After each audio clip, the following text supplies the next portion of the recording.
कहानी की शुरुआत होती है गुजरात के छोटे से कस्बे वडनगर से। यहाँ की गलियां साधारण थीं, घर छोटे थे और जीवन सादा था। 17 सितंबर 1950 की सुबह दामोदर दास मूलचंद मोदी और हीराबेन के घर एक बेटे का जन्म हुआ। उस बेटे का नाम रखा गया नरेंद्र दामोदर दास मोदी। मोदी का परिवार आर्थिक रूप से संपन्न नहीं था। उनके पिता रेलवे स्टेशन के पास एक छोटी चाय की दुकान चलाते थे। परिवार में 6 बच्चे थे और जीवन की जरूरतें पूरी करना आसान नहीं था। बचपन से ही नरेंद्र को अभाव और मेहनत का स्वाद मिला। रेलवे स्टेशन की सीटी, धुआं छोड़ती ट्रेनें, भागते दौड़ते यात्री, इन्हीं सबके बीच छोटा नरेंद्र अपने पिता का हाथ बटाता। कभी गिलास धोता, कभी चाय परोसता। वह बच्चा देख रहा था कि जीवन जीने के लिए परिश्रम ही सबसे बड़ा साधन है। स्कूल जाना भी इसी कठिनाई के बीच हुआ।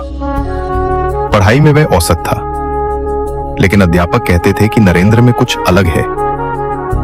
वह हर विषय को गहराई से सोचने की आदत रखता। कक्षा में यदि बहस होती तो नरेंद्र अपनी बात पूरे आत्मविश्वास से रखता। नाटक और मंचन उनके जीवन का अहम हिस्सा था। वह स्कूल और कस्बे के आयोजनों में नाटक लिखते, निर्देशन करते और स्वयं अभिनय भी करते। दर्शक देखते कि एक छोटे कद का साधारण कपड़े पहने बालक जब मंच पर बोलता है तो उसकी आवाज में अद्भुत आत्मबल होता है। नरेंद्र को बचपन से ही साधुओं और सन्यासियों की ओर आकर्षण था। वह मेलों और यात्राओं में अक्सर सन्यासियों की सेवा करता, उन्हें सुनता कि जीवन का असली अर्थ क्या है और साधारण मनुष्य भी किस तरह देश और समाज की सेवा कर सकता है। वडनगर की तंग गलियों में बड़ा होता यह बालक अपने आसपास की गरीबी देखता। घर में पैसे कम थे, लेकिन माँ हीराबेन ने बच्चों को सिखाया कि ईमानदारी और परिश्रम कभी नहीं छोड़ना चाहिए। हीराबेन सुबह सुबह उठकर पूरे परिवार के लिए खाना बनाती और नरेंद्र को सिखाती कि सेवा ही सबसे बड़ा धर्म है। बचपन के इन्हीं दिनों में नरेंद्र ने अपने भीतर एक सपना देखा। वो अक्सर छत पर बैठकर तारों को निहारते और सोचते, क्या मैं भी कुछ ऐसा कर सकता हूं जिससे मेरा गांव, मेरा राज्य और मेरा भारत बदल सके। उनके साथी बच्चों की यादों में नरेंद्र एक जिज्ञासु बालक थे, हमेशा कुछ नया करने को तैयार, हमेशा प्रश्न पूछने वाले। कभी वो अपने दोस्तों को संगठित कर किसी छोटी समस्या का हल निकालते, तो कभी स्कूल में स्वच्छता अभियान का हिस्सा बनते। धीरे धीरे ये स्पष्ट होने लगा कि ये साधारण बच्चा अलग है। उसकी सोच बड़ी है और उसके भीतर एक आग है, देशभक्ति की, सेवा की और खुद को समाज के लिए समर्पित करने की। यह था नरेंद्र मोदी का बचपन। वडनगर की मिट्टी, गरीबी का संघर्ष, मां के संस्कार और पिता की मेहनत ने जिस शख्स को गढ़ा, वो आगे चलकर भारत के इतिहास को बदलने वाला था। बचपन की संघर्षपूर्ण गलियों से निकलकर नरेंद्र मोदी धीरे धीरे युवावस्था की ओर बढ़ रहे थे। अब उनमें केवल सपने ही नहीं थे, बल्कि उन सपनों को दिशा देने की बेचैनी भी थी। सिर्फ 8 साल की उम्र में उन्होंने राष्ट्रीय स्वयंसेवक संघ यानी आरएसएस की शाखाओं में जाना शुरू कर दिया। यहाँ अनुशासन, राष्ट्रभक्ति और सेवा की शिक्षा मिली। नरेंद्र पर सबसे गहरा प्रभाव पड़ा लक्ष्मणराव इनामदार का, जिन्हें लोग वकील साहब कहते थे। वहीं से नरेंद्र का व्यक्तित्व गढ़ना शुरू हुआ। सुबह सुबह शाखा में खेल, प्रार्थना और अनुशासन, ये उनकी दिनचर्या का हिस्सा बन गया। धीरे धीरे उन्होंने समझा कि जीवन केवल अपने लिए नहीं, बल्कि समाज और देश के लिए जीना चाहिए। किशोरावस्था में नरेंद्र के भीतर आध्यात्मिक जिज्ञासा भी बढ़ रही थी। वे साधुओं से प्रेरित होकर हिमालय की ओर निकल पड़े। 2 साल तक उन्होंने देश के कई हिस्सों की यात्रा की, उत्तराखंड के आश्रमों में साधना की, पूर्वोत्तर और पश्चिम बंगाल तक घूमे। वहां उन्होंने साधुओं और संतों से मुलाकात की, जीवन के गहरे प्रश्नों के उत्तर खोजने की कोशिश की। लेकिन अंततः उन्हें यह समझ आया, सच्ची साधना केवल जंगलों में नहीं, बल्कि समाज की सेवा में है। वो घर लौटे और फिर से आरएसएस से जुड़ गए। अब वे पूर्णकालिक प्रचारक बन चुके थे। उनका जीवन बेहद सादा था, न छोटे बड़े का भेद, ना आराम की चाह। सिर्फ साइकिल और एक झोला लेकर वे गांव-गांव घूमते, लोगों से मिलते, संगठन का काम समझाते और बच्चों को अनुशासन व देशभक्ति की कहानियां सुनाते।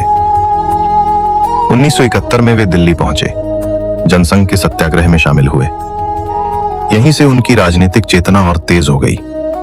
संघ और संगठन के प्रति उनका समर्पण उन्हें औरों से अलग बनाता था। उनकी कार्यशैली थी शांत रहकर सुनना और फिर पूरी ताकत से काम करना।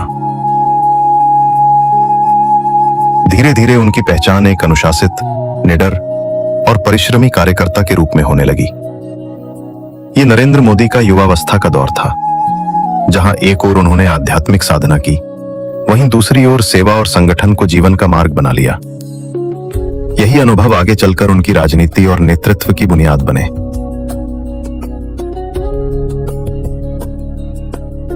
अब नरेंद्र मोदी युवावस्था से निकलकर संगठन की गहरी जिम्मेदारियों में उतर चुके थे। 1975 का साल, भारत पर इमरजेंसी लागू हुई, लोकतंत्र की आवाज दबा दी गई, नेताओं को जेलों में डाल दिया गया। उस दौर में नरेंद्र मोदी गुजरात में लोक संघर्ष समिति के सक्रिय सदस्य बने। वे भूमिगत रहकर मीटिंग्स आयोजित करते, गुप्त रूप से पर्चे बांटते और आंदोलन को जीवित रखते। खतरा बड़ा था, पर उनका साहस उससे बड़ा। इमरजेंसी समाप्त हुई तो नरेंद्र और भी मजबूत होकर उभरे। अब वे संघ और संगठन में एक विश्वसनीय कार्यकर्ता के रूप में पहचाने जाने लगे। उनकी सबसे बड़ी ताकत थी अनुशासन और रणनीति। 1970 और 80 के दशक में उन्होंने आरएसएस के लिए लगातार काम किया, गांव-गांव जाकर संगठन को मजबूत किया। लोग कहते थे, नरेंद्र में सुनने की कला है। वे चुपचाप बैठकर गांव वालों की बातें सुनते और फिर ठोस सुझाव देते। यही कारण था कि कार्यकर्ता उनसे जल्दी जुड़ जाते थे। 1985 में संघ ने उन्हें भारतीय जनता पार्टी में भेजा। यहां उनकी प्रतिभा और भी खुलकर सामने आई। उन्होंने अहमदाबाद नगरपालिका चुनावों में संगठन की रणनीति संभाली और पार्टी को सफलता दिलाई। धीरे धीरे उनका कद बढ़ता गया। नरेंद्र मोदी सिर्फ एक आयोजक नहीं थे, वे क्रिएटिव स्ट्रैटेजिस्ट भी थे। उन्होंने पार्टी कार्यकर्ताओं को जोड़ा, जनसभाओं को व्यवस्थित किया और चुनाव प्रचार को नए ढंग से चलाया। 1990 के दशक में उन्होंने राम रथ यात्रा और एकता यात्रा जैसे बड़े अभियानों में अहम भूमिका निभाई। सैकड़ों किलोमीटर की यात्राएं, हजारों कार्यकर्ता और मोदी हर जगह पर प्रबंधन में सबसे आगे। यहीं से उनकी पहचान बनी, एक मास्टर ऑर्गेनाइजर। 1998 में उन्हें भाजपा का संगठन मंत्री और बाद में राष्ट्रीय महासचिव संगठन बनाया गया। दिल्ली की राजनीति में भी उनका नाम गूंजने लगा। वे पर्दे के पीछे रहकर रणनीतियां बनाते और उन्हें सटीकता से लागू करते। उनका जीवन अब भी बेहद सादा था। कोई निजी सुख सुविधा नहीं, न परिवार की जिम्मेदारियां, बस एक ही लक्ष्य, संगठन और राष्ट्र की सेवा। 2001 आते आते हालात बदले। गुजरात में भूकंप ने भारी तबाही मचाई। राज्य को मजबूत नेतृत्व की जरूरत थी और तभी पार्टी ने नरेंद्र मोदी को आगे बढ़ाया। वे मुख्यमंत्री बनने वाले थे। यह नरेंद्र मोदी के जीवन का निर्णायक मोड़ था। एक प्रचारक से एक प्रशासक तक का सफर, एक कार्यकर्ता से एक नेता बनने की यात्रा। साल 2001 में गुजरात एक बड़ी त्रासदी से जूझ रहा था। भुज और कच्छ में आए विनाशकारी भूकंप ने हजारों जिंदगियां बदल दी। ऐसे कठिन समय में भारतीय जनता पार्टी ने नरेंद्र मोदी को गुजरात का मुख्यमंत्री नियुक्त किया। एक प्रचारक से प्रशासक बनने का यह उनके जीवन का नया अध्याय था। शपथ लेने के तुरंत बाद उन्होंने सबसे पहले भूकंप प्रभावित इलाकों का दौरा किया, राहत कार्यों की निगरानी की और प्रभावित परिवारों से सीधे संवाद किया। लोगों ने देखा ये नेता जमीन से जुड़ा है और संकट की घड़ी में सबसे आगे खड़ा है। साल 2002 में गुजरात ने एक और कठिन दौर देखा। गोधरा में एक ट्रेन डिब्बे में आग लग गई, जिसमें कई लोग मारे गए। इस घटना के बाद राज्य में तनाव बढ़ा और दुर्भाग्यवश दंगे भड़क उठे।